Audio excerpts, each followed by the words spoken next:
Hello students.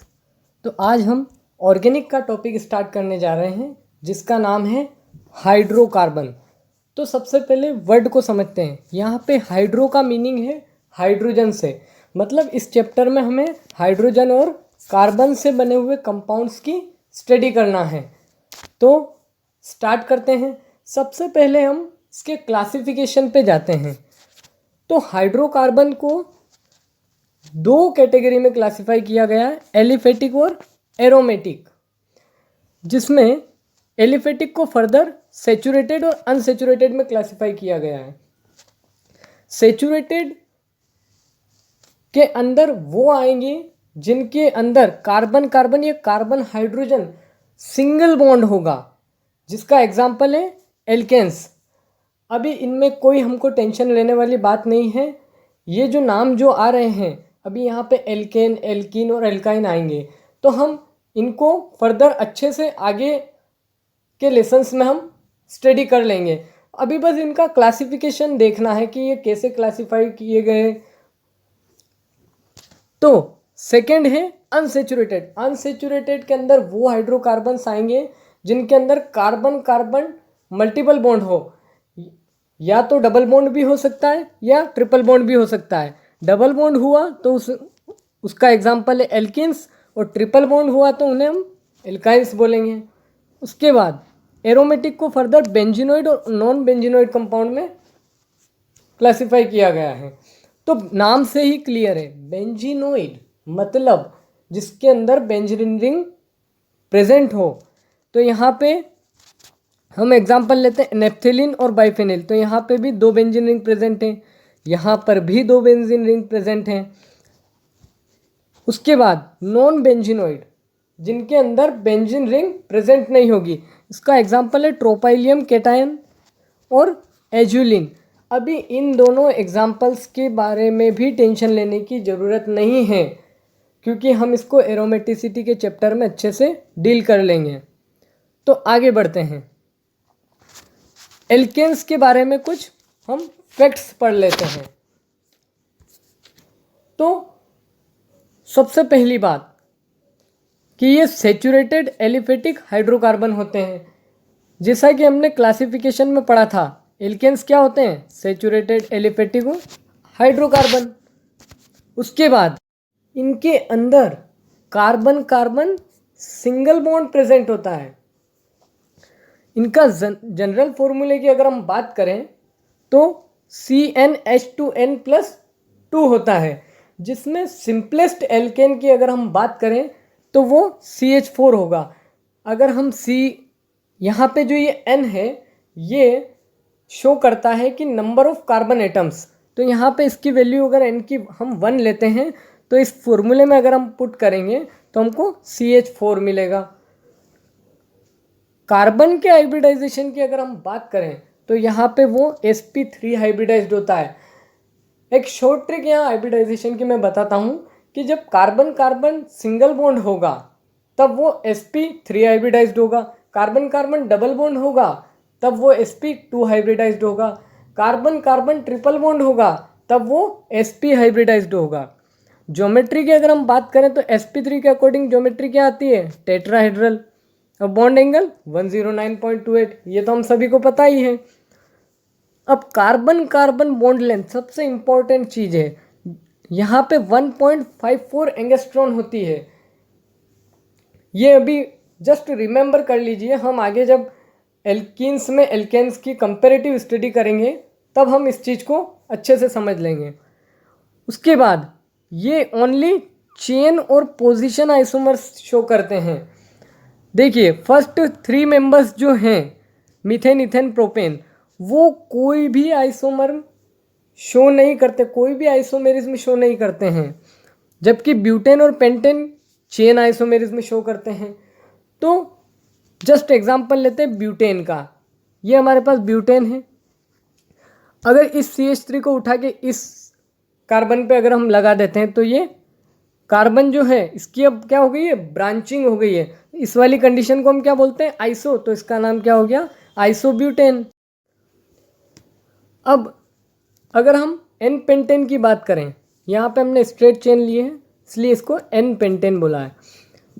इस CH3 को फिर इस कार्बन पे अगर हम लगा दें तो वो फिर आइसो वाली कंडीशन क्रिएट होगी, तो इसका नाम क्या हो जाएगा, आइसोपेंटेन। अगर ये CH3 भी इस कार्बन पे लग जाए तो ये कंडीशन क्या हो जाएगी, इसमें यहाँ डबल ब्रांचिंग हो चुकी है, तो ये कंडीशन क्या हो जाएगी, नियोपेंटेन इसका नाम हो जाएगा। आगे बढ़ते हैं। तो अगर कार्बन कायरल हो या अनसिमेट्रिकल हो तो वो ऑप्टिकल आइसोमेरिज्म शो करता है। अब ये कायरल और अनसिमेट्रिकल क्या चीज़ है, दोनों एक ही चीज़ है। ऐसी कंडीशंस जिनमें कार्बन की चारों वैलेंसी अलग अलग ग्रुप से सेटिस्फाइड हो तब उस कार्बन को हम कायरल कार्बन बोलते हैं, और ऐसे कार्बन को हम एस्ट्रिक लगाकर शो करते हैं। अब अगर हम यहाँ मिरर रख देते हैं तब कुछ ये सिचुएशन हमारे पास आएगी, तो ये बी जो इधर था वो अब इधर मिलेगा, और ये डी जो इधर था वो हमको इधर मिलेगा। तो ये दोनों इमेज क्या आपस में सुपर इम्पोजेबल है, मतलब एक दूसरे के ऊपर सुपर इम्पोजेबल है, नहीं है, तो ये क्या है, नॉन सुपर इम्पोजेबल इमेज है, इसलिए यहाँ कायरलिटी है। मेथड ऑफ प्रिपरेशन की बात करते हैं तो इसे हम अनसेचुरेटेड हाइड्रोकार्बन से भी बना सकते हैं। तो हमको करना क्या होगा, हमको पता है अनसेचुरेटेड हाइड्रोकार्बन्स में क्या होते हैं, मल्टीपल बॉन्ड्स होते हैं। तो मल्टीपल बॉन्ड्स को वापस हमको सिंगल बॉन्ड में कन्वर्ट करना है, तो क्या करना है, कार्बन की जो एक कार्बन के बीच में जो एक बॉन्ड होगा उसको ब्रेक करना होगा। तो उससे क्या होगा, हर एक कार्बन की एक एक वैलेंसी फ्री होगी, तो हमको उस वैलेंसी को हाइड्रोजन से सेटिस्फाइड कर देना है, मतलब हाइड्रोजिनेशन करा देना है उसका। तो यहाँ हम इथीन लेते हैं, कार्बन कार्बन डबल बॉन्ड है, ठीक है। अब उसमें H2 की रिएक्शन हम अगर करा दें या हाइड्रोजिनेशन करवा दें in the presence of platinum, palladium और निकिल 523 टू 573 डिग्री केल्विन, तब ये दो हाइड्रोजन, तो एक हाइड्रोजन इस कार्बन पे अटैच हो जाएगा, एक हाइड्रोजन इस कार्बन पे अटैच हो जाएगा, तो हमको क्या मिल जाएगा, इथेन मिल जाएगा। उसी टाइप से अगर प्रोपीन का भी हाइड्रोजनेशन करवाएंगे तो क्या हमें प्रोपेन मिल जाएगा। ये हाइड्रोजन इन डबल बॉन्ड के दोनों कार्बन के पास एक एक हाइड्रोजन अटैच हो जाएगा। उसके बाद अगर हम प्रोपाइन की बात करें, यहाँ प्रोपाइन है ट्रिपल बॉन्ड यानी कि एल्काइन की बात हो रही है, तो हमको पता है कि जब हमको एक बॉन्ड ब्रेक करना है यानी कि हम कार्बन की एक एक वैलेंसी फ्री कर रहे हैं, बट यहाँ पर हमको ट्रिपल बॉन्ड से सिंगल बॉन्ड बनाना, मतलब दो बॉन्ड ब्रेक करना है, यानी कि हर एक कार्बन की हम दो दो वैलेंसी फ्री कर रहे हैं, यानी कि हमको कितना हाइड्रोजन लगेंगे, 4 हाइड्रोजन, इसलिए यहाँ पे हमने 2H2 लिया हुआ है। वही PTPDNI के साथ करवा दो, ये हमारा प्रोपेन बन जाएगा। तो आगे चलते हैं, एल्किल हैलाइड से भी हम इसको बना सकते हैं।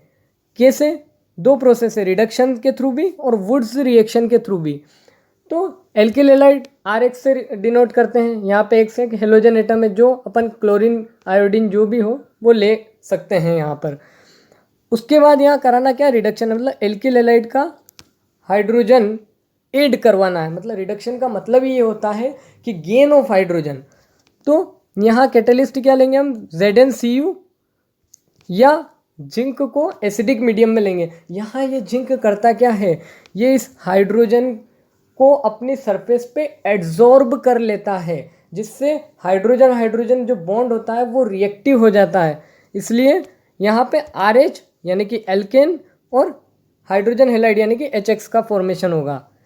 सेम वही है, अगर हमने यहाँ पर मेथिल क्लोराइड लिया तो हमको हाइड्रोजन क्लोराइड मिलेगा और मीथेन मिलेगी। अगर हमने आयोडोमीथेन लिया या मेथिल आयोडाइड लिया तो हमको मीथेन और HI मिलेगा।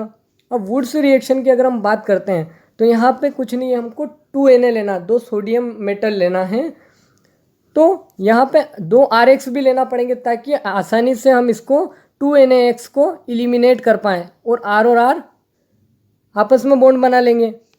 ये रिएक्शन ड्राई ईथर की प्रेजेंस में होती है और ये हमको एल्केन मिल जाएगा और 2NaX बाहर निकल जाएगा। उसी टाइप से हम यहाँ X की जगह Cl लेके कराएंगे इस रिएक्शन को ड्राई ईथर की प्रेजेंस में, तो फिर हमको ये इथेन मिल जाएगा। मतलब हमेशा हायर एल्केन ही हमको मिलेगा इसमें, ये बात ध्यान रखना। उसके बाद कार्बोक्सिलिक एसिड के थ्रू भी हम इसको प्रिपेयर कर सकते हैं एल्केन को। तो कुछ नहीं है, सोडियम सॉल्ट लेंगे, किसका? कार्बोक्सिलिक एसिड का। कार्बोक्सिलिक एसिड हम जानते हैं कि CH3COOH होता है, जहाँ पे हम एक H को निकालेंगे तो वो H पॉजिटिव के फॉर्म में निकलेगा।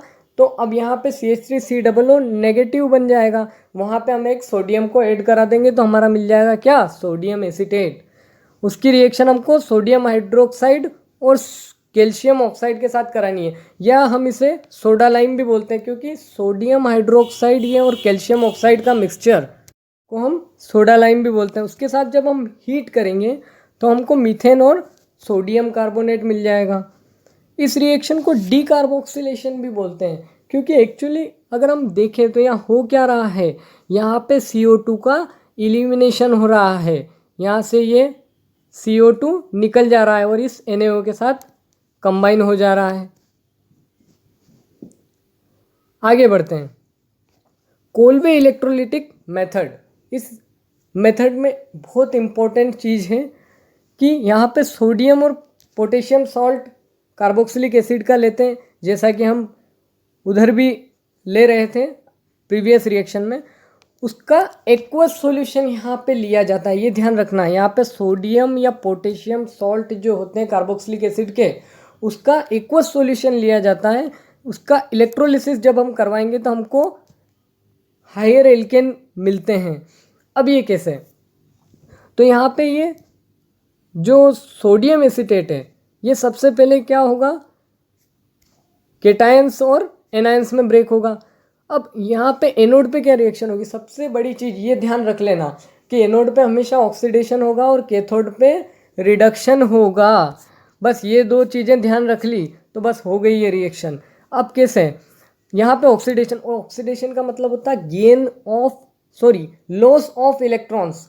तो लॉस ऑफ इलेक्ट्रॉन जिसके पास होंगे तभी तो वो लॉस कर पाएगा। तो यहाँ इलेक्ट्रॉन किसके पास है? इन दोनों में से इसके पास है, क्योंकि यहाँ नेगेटिव चार्ज भी तो है। तो ये क्या करेगा?